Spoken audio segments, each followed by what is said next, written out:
Достор, эң жогорку коэффициент жана эң чоң утуш футбол эмоцияларынын башкы демөөрчүсү 1xBet букмекердик компаниясы экенин эскертем. Ылдый жактагы шилтемени басып, экрандагы промокод менен катталыңыз жана биринчи депозитиңизге 35 000 сомго чейин бонус алыңыз. Сүйүктүү командаңызды тандап, 1xBet букмекердик кеңсеси менен негизги спорттун түрүнө көз салыңыз.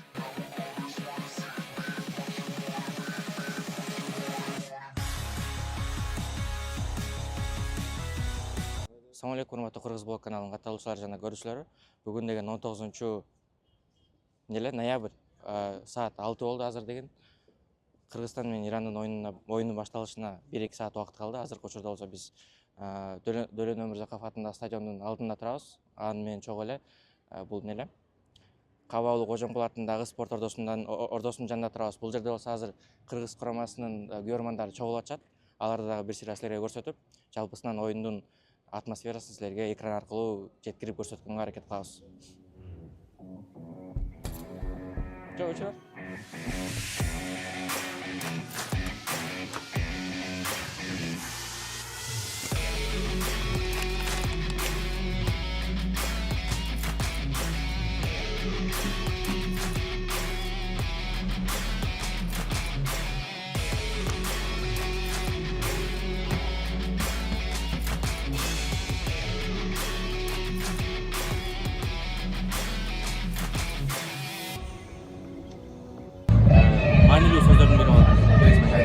Assalamu alaikum, урматтуу Кыргызстанга, урматтуу футбол көрөрмандары. Барыңыздарды бүгүнкү Дөлөн Өмүрзаков атындагы боло турган Кыргызстан жана Азиянын эң күчтүү делген улут курама командаларынын бири Иран курама командасынын ортосунда беттеш. Азыр бир нече мүнөттөрдөн соң старт алган турат. Барыңыздарды Дөлөн Өмүрзаков атындагы спорттук стадионго келип, биздин аксункарларга дем күч берип, колдоп кетиңиздерди өтүнөбүз. Жана ошондой эле биздин улуттук курама командабыздын азыркы жагдайы өтө кыйын. Чындыгында бизге 3 упай абадай эле керек. Бизге бүгүнкү жеңиш Алла Тааланын буйругу менен бизге насип этсин деген жакшы каалоо тилектерди айталы. Биздин улуттук курама командабызды келечекте дүйнө чемпионатынан көрөбүз деп ишенип туралы жана жеңишти тилеп туралы. Урматтуу футбол көрөрмандар, барыңыздарды стадионго келип колдоп кетиңиздерди суранабыз. Бүгүн Акшумкарлар өз үйүндө Иранга каршы беттешет. Акшумкарларды колдогонго даярбызбы?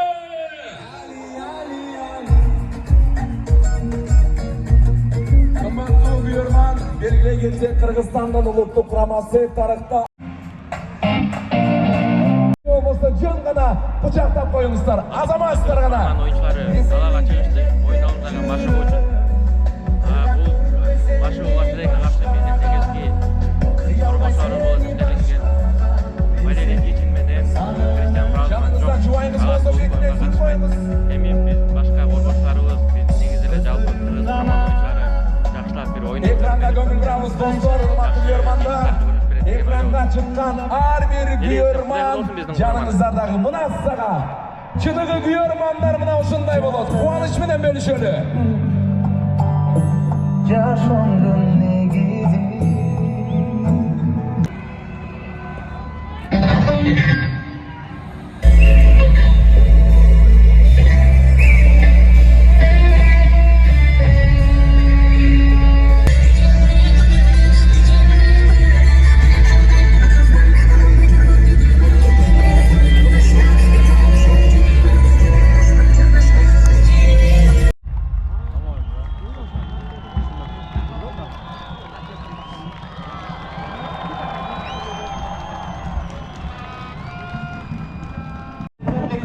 улуттук курама командаларын тосулалы.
Oyunun ayağında деген birinci таймдын ayağında Adiljon Abdurahmanovga каршы Иран құрама командасынын oyuncuları эреже бузду. Ошону менен алар сары айып кагазын алышты.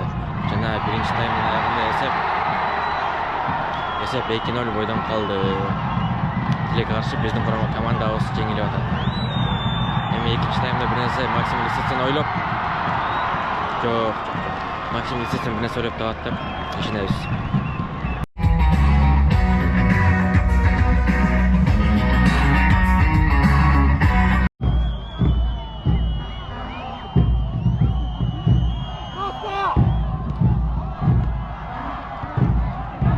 Экинчи тайм башталгандан 7 мүнөт өттү.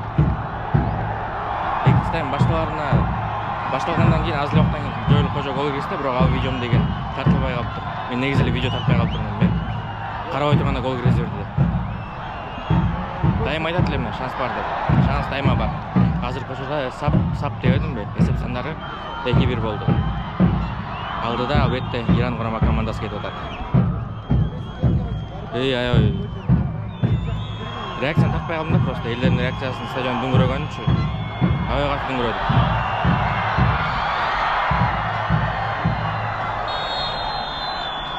Максим Лисицин катуу жени менен чыккандай оюнга. Катуу бир мотивация бергенде игрокторгочу. Мен негизинде күткөн эмес элем Иран құрама командасынын баягы ультрасанаттар бияка келет депчи. Бирок деген өзүнчө сектор бөлүп беришиптир аларга дагы. Биздин өзүбүздүн құрама командабыздын ультрасанаттарынан кем калышпай эле азыр ызы чыгылып аябай өздөрүнүн курамасын колдоп атышат. Биздин фанаттарыбызга албетте эч ким жетпейт.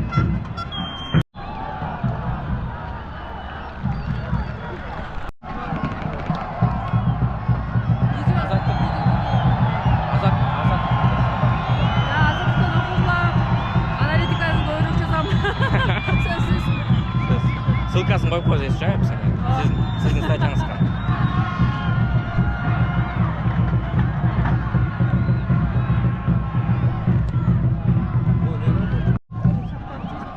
Жок, пацан, менден комментарийден неме турушат да, сүйлөй албайт кезиң сен жөн эле кой депчи. Анан ошол профессионал журналисттер кантип сүйлөткөнүн көрбөй эле келиңиз. Салам, кандайсыңар? Бүгүн оюн аябай кызыктуу болуп атат. Көпчүлүк ушул оюнга берилип келген болуш керек, анткени Иран өзүнүн жылдыздарын алып келген, ошол эле Азмун, Тареми, албетте Тареми гол киргизди, Тареми.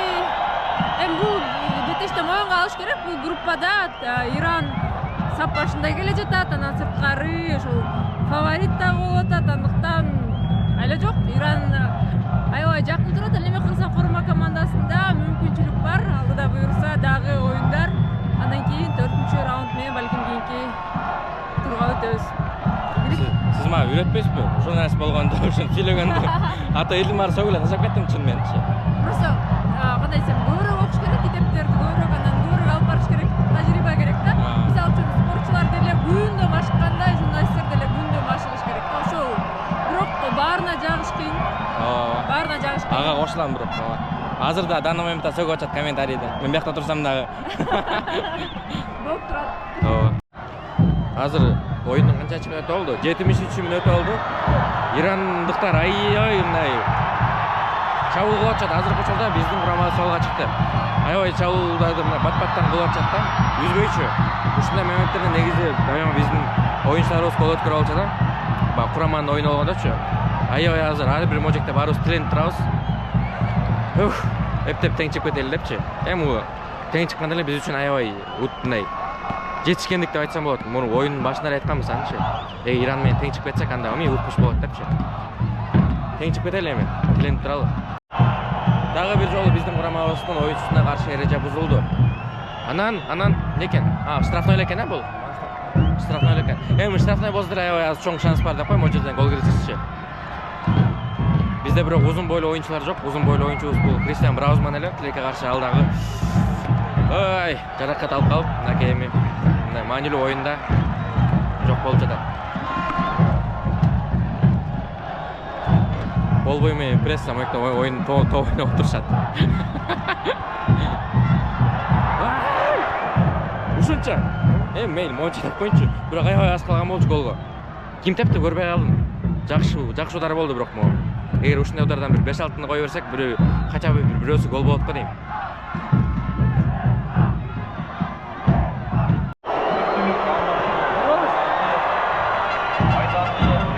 Мирлан Козубаев бул, эгер таанып алсаң болсоңор, таанышып алгыла.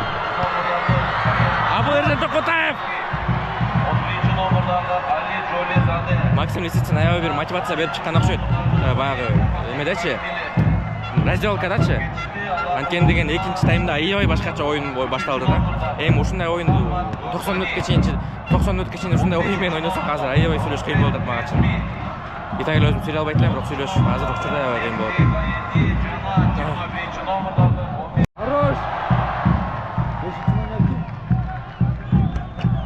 5 номер. Досту. Экинчи тайм төмө башкача оюн болот. Мындай, кандай десем. Көңүлгө толо тургандай оюн болот экинчи тайм. Ушундай айтса туура болуш керек. О, хорош. Не oldu?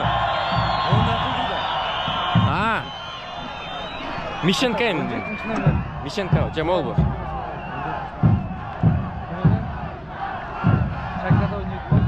Ельдар Зарпеков bu.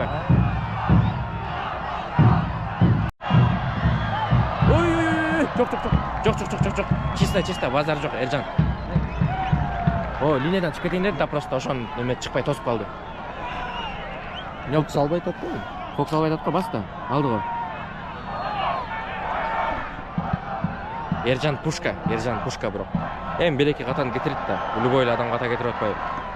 Анан бирок мындай жерлерден аябай жакшы ойноп коет. Эржанчы бирок. Иран курама командасы бат-баттан биякта чабуул болуп атат, бирок 10 000 киши келиптир, 10 000 21 киши келиптир стадионго. Мурунку акырында бир аз болсо да жылыш бар. Мурун болсо 9 000 эле киши келген болчу. Ой, Азамат! Адилжан Абдрахманов бул деген. Александр Мишенко, карачы, эмне деген оюн болуп атат?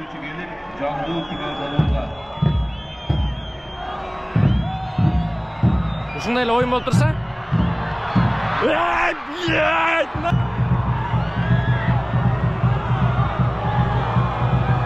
Ыйласак болобу? Ыйласак. Уруксатпы бизге?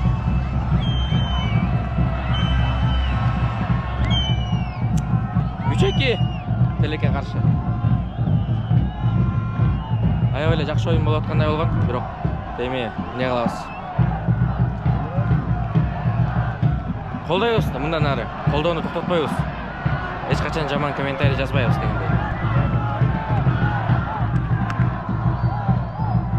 Кыргыз Республикасы, Иран Ислам Республикасы беттешинде эсеп өзгөрдү. 3-2. Иран Ислам. Кана? Мына. Эми. Көтөр. Жерме.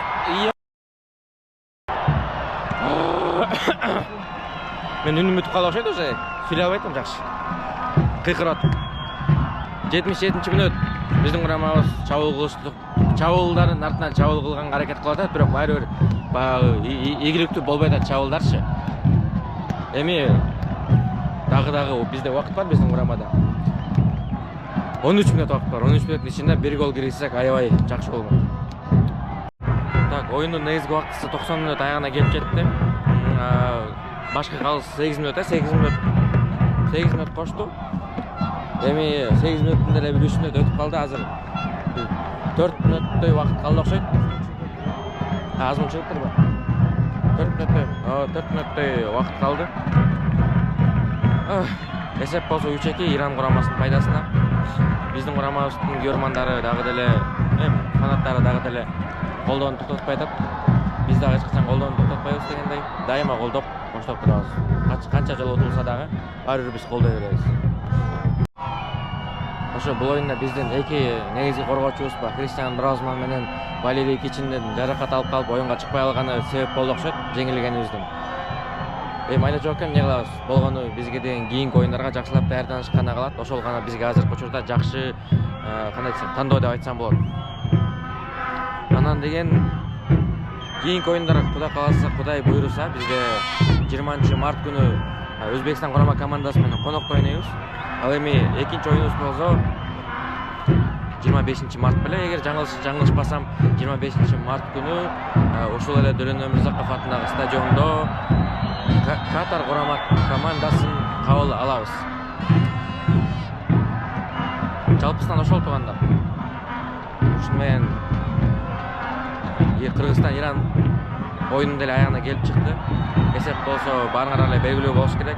3-2 биздин оюнчуларыбыз аябай жакшылап эле аракет кылышты. Жеңишти баягы камсызганга эми жеңиш болбосо дагы жакшы жыйынтык көрсөткөнгө. Бирок эмне кылабыз? Болгон жыйынтык ушул болду. Буга дагы ыраазыбыз дегендей. Силерге туугандар, видеону аягына чейин көргөнгөр үчүн чоң ыраазычылык билдиребиз. Мындан дагы жакшы видеолор буюрса биздин каналыбызда чыгат. Ошондуктан биздин каналыбызга катталып, кимде ким каттала элек болгон болсо, сөзсүз түрдө биздин Telegram каналыбызга жана Instagram аккаунтубузга да катталганды унутпагыла. А дегенче болбой эле биздин курама командабыз айып соккусун аткарганын жатат жана